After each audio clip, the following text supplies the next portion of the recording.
There were 3 roads leading away from the capital, but we only had one choice: to go into the heart of the scrub. At some point, the sandy path would give way to thistles and other desperate vegetation that couldn't be cleared out by anyone. The sandy dirt would become mostly sand, but much finer than the imported stuff used to fill in the roads. The capital had been quiet as we'd walked by it. Guards had been lured away by minor distractions, and spies had lost their lives when they'd realized they shouldn't walk into a pride of lions with no protection. The overgrown kid had made quick work and filled his stomach in one go. For such a lazy lion, handing him spies to eat was practically a blessing. It was too easy to fool them all. What was Polny capable of without its lions? Maybe the boss was right about the king. If he had any sense, he'd realize the kingdom was screwed without us. Madam Commander hadn't cried as Amber had been pried out of her arms, screaming and hollering. Once the redhead had been latched onto her father's leg instead, Bellant had lent the madam a hand to support her into the carriage. With a swish of her long dress, she turned to her husband.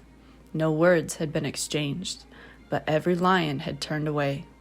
An unyielding woman with a worn crease across her forehead. Who better could match the boss? The mouse hadn't put up nearly as much of a fight as the redhead. The maid had stayed behind too, to be with the girls while the commander went about business as usual the next morning for some commander's meeting that he couldn't miss without alerting the whole kingdom of what we were up to. Vice Commander Nanny and the lieutenant corporal had given conciliatory pats on Lyra's little head, pulling her into bone-crushing hugs, but their only words of assurance had been to the maid. "You'll be with us soon," the lieutenant corporal had said, stroking a hand on the woman's curly hair, while Nanny had placed a consoling hand on her arm. All he'd said was her name, Vera. The rest of the lions' families would be traveling with us, though they remained on foot. Only 2 pregnant women joined Madam Commander in the carriage. And now we were here. Not even a glimmer of purple remained on the horizon, so our only light was the infernal blaze bubbling and popping above our heads. Faint crystals were built into the frames of the carriages and supply wagons, but the rest of us had long learned how to navigate in the dark. With nearly a dozen untrained people stumbling around with us, we had to spend that much longer moving with caution. My ears were tuned to the sounds of the night, but all this unfamiliar breathing and tripping was putting a strain on what I could handle. Rory and I traveled in the very back, while Nanny led in the front. His horse didn't wear a lionite mane today. What would become of the lions if we were no longer the lions? The crushing dark and oppressive air were enough to drive any sane person wild, but we were used to this. At least we weren't guarding against demons, those foul, unpredictable creatures that you couldn't see coming until it was too late. I'd developed a certain mix of smell and awareness for their blue blood and sizzling hands, but even that wasn't foolproof. The scrub's air was so stagnant that unless you walked through a spot a demon had just charged through, it was difficult to pick up on it. Each step in this crushing atmosphere was one step closer to freedom, one step closer to safety, a new life, a way for the lions to exist as the king had made us before tossing us in a dumpster, a way for Boss to make good on his every promise, to us and to his family. It was never a question of whether or not to follow the boss. He'd given me everything. I couldn't let him leave by himself. What kind of king would reward his best and most loyal soldier with the sacrifice of everything he'd built? It had been the king who had commanded Boss to build an elite unit, but as soon as he did, we became nothing more than bodies who had outlived our usefulness. Even if the king dared apologize, dared change, the way the commander hoped, how could we ever return? This was it for us. The lions were on our own. How stupid to be cast out of our own pride by a weaker lion, by a snake posing as the king of everything. The injustice of it boiled my bones. If Boss hadn't ordered us to leave so soon, I couldn't say I wouldn't have dealt with the problem myself. What had that stupid dragon said? What did a king need with a lion like that? Well, what lion needed a king like him? An unpleasant and somehow vaguely familiar scent carried to me in one strong trail, but as soon as I passed through its cloud, it disappeared. Our caravan slowed to a crawling pace. Immediately, I reached out to feel Rory beside me, when a flash of Marvelite blinded everything. Hands shoved me, and I went down in a tangle of limbs. Before I hit the ground, screams began to echo, lingering in the air. "Quiet," I tried to hiss, but I was too far away. If I added my voice to this rapidly deteriorating situation, I would only be adding fuel to the chaos. Shh, the body above me whispered, and I relaxed, holding him tight. I cursed my glare blindness, blinking rapidly until it somewhat began to abate.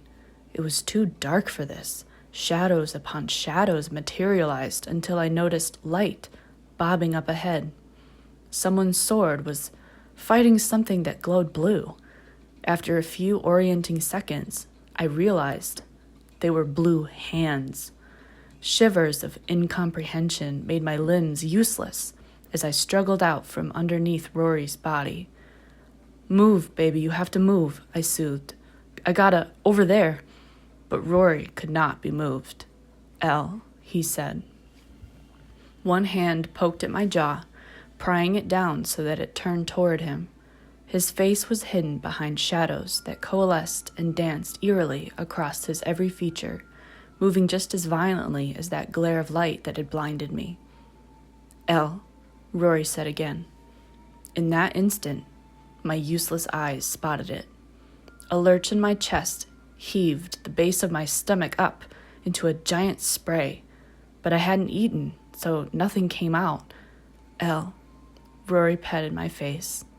Even his fingertips trembled. They glanced above my cheekbones, my nose. Something wet filtered from his skin onto mine, sticky paint in the dark. But it wasn't paint. It wasn't paint. A pause. I couldn't say it. Where is it? Direct me, baby, please. I still can't see." Voice breaking near the end, everything faded to the background. I felt the ground shake. I saw the sky rain lava, or blood, or both. It didn't matter anymore. "Elle," Rory repeated, and I held onto each one of those breaths. That sweet voice made more and more breathy with each murmur. My useless eyes couldn't be trusted, so it was up to my hands. Roving gently over his body, I followed the trail of wetness from the dirt at our heads, up across his shoulders, all the way to his neck. The chain I'd placed on him today was slick. Covering the gash with my hands, I looked in the darkness, trying to make sense of the glares. I hadn't had my weapon out, but when facing Marvelite of all things, Tangenite could only protect me so far. Carpite was much better, but even that wouldn't have helped me without the actual sword in my hands. I had been powerless, utterly powerless. Blue hands. But blue hands didn't exist anymore, and they'd never existed holding a sword infused with Marvelite. The air grew quiet, or my ears stopped working altogether. I couldn't even hear Rory say my name, so that must be it. My ears weren't working. Things lay on the ground, unmoving things, that looked a lot like a pride of lions hunted to extinction, but that didn't make any sense. The doors to the carriage were thrown wide. By the faint light near the wheels, there was an illuminated face. One curl, covering wide-open eyes. "Madam Commander, lay in the dirt. But why? Where was Nanny? A hand pulled me down, crushing in its bruising force. This hand gripped the nape of my neck. Fingernails embedded with tiny, decorative gems clawed at my skin. Instead of fighting it, I relaxed into its grip. That hand pulled me down, and at last, my hearing came back. Rory huffed brokenly, wedging an elbow straight into my ribs and making me see stars. One of his legs climbed my body, slow, so slow. He landed on top, but the force of his hand didn't quit. Thinking it would be faster if I stopped trying to breathe, I stared up into his face. His eyes made into slivers of night, all those freckles like a fanning of stars across the sky's canvas. I missed stars, but I missed them a little less every time I looked at him. "I love you," he croaked, and then I was gone.